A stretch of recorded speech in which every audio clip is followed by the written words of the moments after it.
శ్రీ ఆంజనేయం, ప్రసన్నాంజనేయం అనే పదాలు ప్రతి భక్తునికి ఎంతో ధైర్యాన్ని నింపుతాయి. అందుచేతనే ఆంజనేయ విగ్రహాలు ప్రతి ఊరిలో ఉంటాయి. ఈ నేపథ్యంలో శ్రీకాకుళం నరసన్నపేట మండలం మడపాం టోల్గేట్కు సమీపంలో వంశధార నదీ తీరాన 175 అడుగులు ఎత్తైన ఆంజనేయ స్వామి విగ్రహం దేశంలోనే అతి పెద్దదిగా భక్తులు చెప్పుకుంటారు. జిల్లాలో రెండో పెద్ద విగ్రహం బురిడి కంచరాంలో నిర్మించి ప్రతిష్టకు సన్నద్ధం చేశారు. ఈ మహోన్నత కార్యక్రమానికి భక్తులందరూ రావాలంటూ కమిటీ ఆహ్వానిస్తుంది.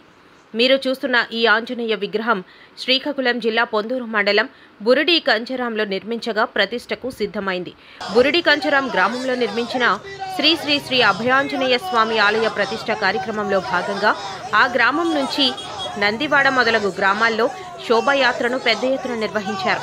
శోభాయాత్రలో భారీ సంఖ్యలో భక్తులు పాల్గొని ఆంజనేయ స్వామికి జేజేలు పలుకుతూ ప్రతిష్ఠా కార్యక్రమానికి ఆహ్వానిస్తూ ఊరూరా తిరిగారు. ఈ నెల 29, 30, 31వ తేదీల్లో చేపట్టే ప్రతిష్ఠా కార్యక్రమంలో మీ గ్రామంలోనే ప్రతిష్ఠ జరుగుతుందని భావించిన భక్తులు పెద్ద ఎత్తున తరలి రావాలని ఆలయ కమిటీ పిలుపునిచ్చింది. అలాగే 31వ తేదీన ఆలయ ప్రాంగణంలో అఖండ అన్నదాన కార్యక్రమం జరుగుతుందని ఆలయ కమిటీ సభ్యులు తెలిపారు. ఈ కార్యక్రమంలో ఆంధ్రప్రదేశ్ సాధు పరిషత్ అధ్యక్షులు శ్రీనివాసానంద స్వామి, గ్రామ నాయకులు, పెద్దలు, అలాగే ఆలయ కమిటీ సభ్యులు, ఆంజనేయ స్వామి భక్తులు తదితరులు జెండాలను పట్టుకుని భారీ ర్యాలీగా ఊరూరా తిరిగి కొత్త శోభను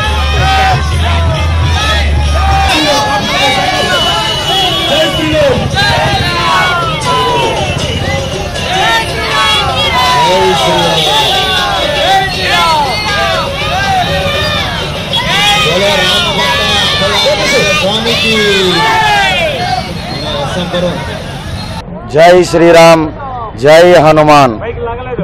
మన పొందూరు మండలం శ్రీకాకుళం జిల్లా బురిడి కంచరాం గ్రామంలో జిల్లాలోనే రెండవ అతిపెద్ద ఆంజనేయ స్వామి అభయాంజనేయ స్వామి విగ్రహం 56 అడుగుల విగ్రహం ప్రతిష్ట ఆలయం రేపు 29, 30, 31 3 రోజులు వైభవముగా జరుగుతున్నది. ఈ ఆంజనేయ స్వామి అభయాంజనేయ స్వామి ఆలయ ప్రతిష్ట సందర్భంగా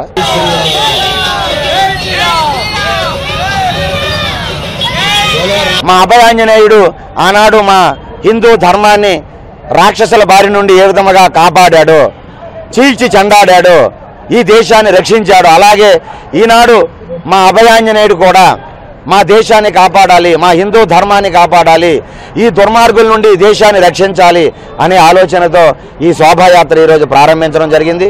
ఉత్తరాంధ్రలోనే మొట్టమొదటిసారిగా మరి ఆలయ ప్రతిష్ట సందర్భంగా హిందూ ధర్మాన్ని ఏకం చేసి, హిందువులు చైతన్యం చేసి, భారతదేశం మీదకి ఏ దుర్మార్గ దాడులు జరుగుతున్నాయో, దుర్మార్గులు తయారవుతున్నారు, శత్రువులు తయారవుతున్నారు, వారి నుండి చైతన్యవంతంగా ప్రతి హిందువుని తట్టి లేపాలి, హిందువులందరినీ కూడా చైతన్యపరచాలి, జాగృతం చేయాలనే ఆలోచనతో ఈ శోభాయాత్ర సాగుతున్నది. బురిడి కంచరం గ్రామంలో జరిగేటటువంటి ఈ 3 రోజుల ప్రతిష్ఠా కార్యక్రమానికి 50 మంది భక్తులందరూ